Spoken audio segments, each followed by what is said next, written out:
Just like Star Wars Squadrons in November, Jedi Fallen Order is getting its next gen performance boost. For those of you who are unaware, we did a video covering the performance boosts you can get in Star Wars Squadrons with next-gen consoles. And, in an unlikely turn of events, Jedi Fallen Order is following that exact same method. However, there is big changes compared to the PS5 version and the Xbox Series X/S versions. And yes, for the PlayStation 5 players, I'm afraid it is not good news. This was the same situation with Star Wars Squadrons. We covered it in the video that we mentioned earlier. And for those who might have forgotten, Jedi Fallen Order ran at about 30 frames per second on the PlayStation 4 and Xbox One. One thing that isn't mentioned very often is that the performance on the base PlayStation 4 and Xbox One wasn't all that fantastic. Some people even claimed to have loading times of up to 1 minute or over. Not to mention the lighting engine playing catch up when running into different areas or rooms. But with that all said and done, let's look at all the changes that you need to know for Jedi Fallen Order for next gen consoles.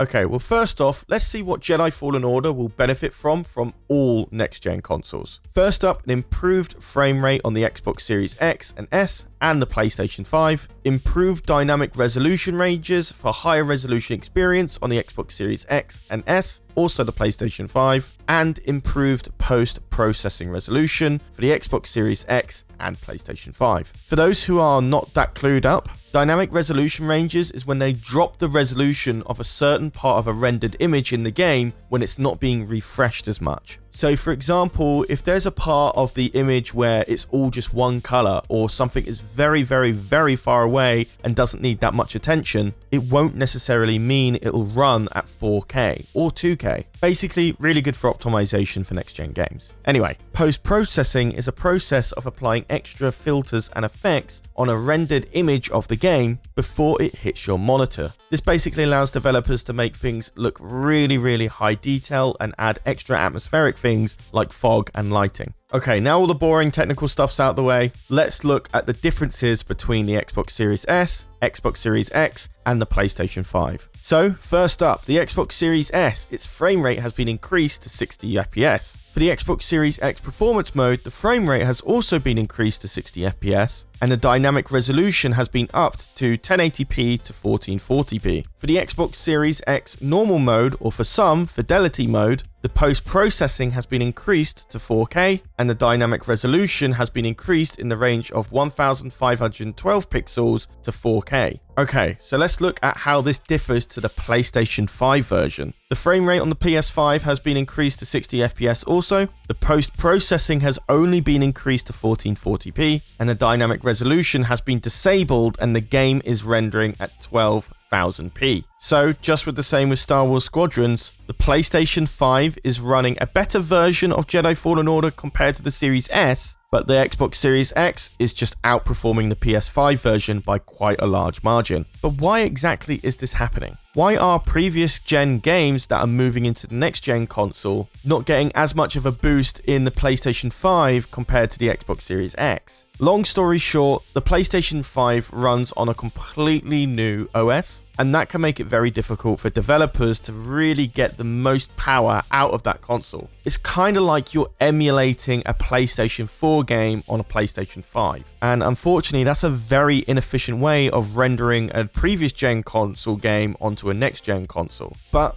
the PlayStation 5 has a completely different OS than its predecessor, and not much can be done about that unless you want to pretty much re-render the game in a whole new set of rules and code. That's just too much time and money for developers to go into an old game that's already been released like 2 years ago and fix any bugs that come with trying to convert it to a native PlayStation 5 game. But for the Xbox, it's a different story. It is the same native OS that was used in the Xbox One. So because there is no changes to the OS from previous generations of consoles, previous gen games can just literally port it over to the Xbox Series X and gain all the benefits of next-gen console. It's actually why the Xbox Series X and S are brilliant emulation consoles as well. The games on the Xbox Series X run like Windows apps that you can get on any Windows 10 platform, which means it's very easy for people to run PS1, PS2 emulations on the Xbox Series X, as well as N64, Dreamcast, you get the whole idea. As for next-gen console titles, I think you will see a bigger performance boost in Xbox Series X games, mostly because many developers are very used to working on Xbox One already, and because of the native code on both previous gen and next gen for the Xbox, you're going to get a lot more of that performance boost sooner. For PlayStation 5, it's going to be a bit more of a slower burn. It's going to take PlayStation 5 a little bit longer to catch up in terms of graphic fidelity. Not to mention it doesn't have a performance mode either. But that is all the changes that you can expect for Jedi Fallen Order coming out on next-gen consoles. What's your thoughts and opinions on this? Whilst I know a lot of people are raving over the PlayStation 5, I personally prefer the Xbox Series. I love the Xbox Series X as a really well done budget version, compared to $100 less on a PlayStation 5 just because you removed the optical drive. But that's just personally my opinion. I own a PC, so there's not really any point in me getting Xbox Series X. And unless they release any decent console exclusive on the PlayStation 5,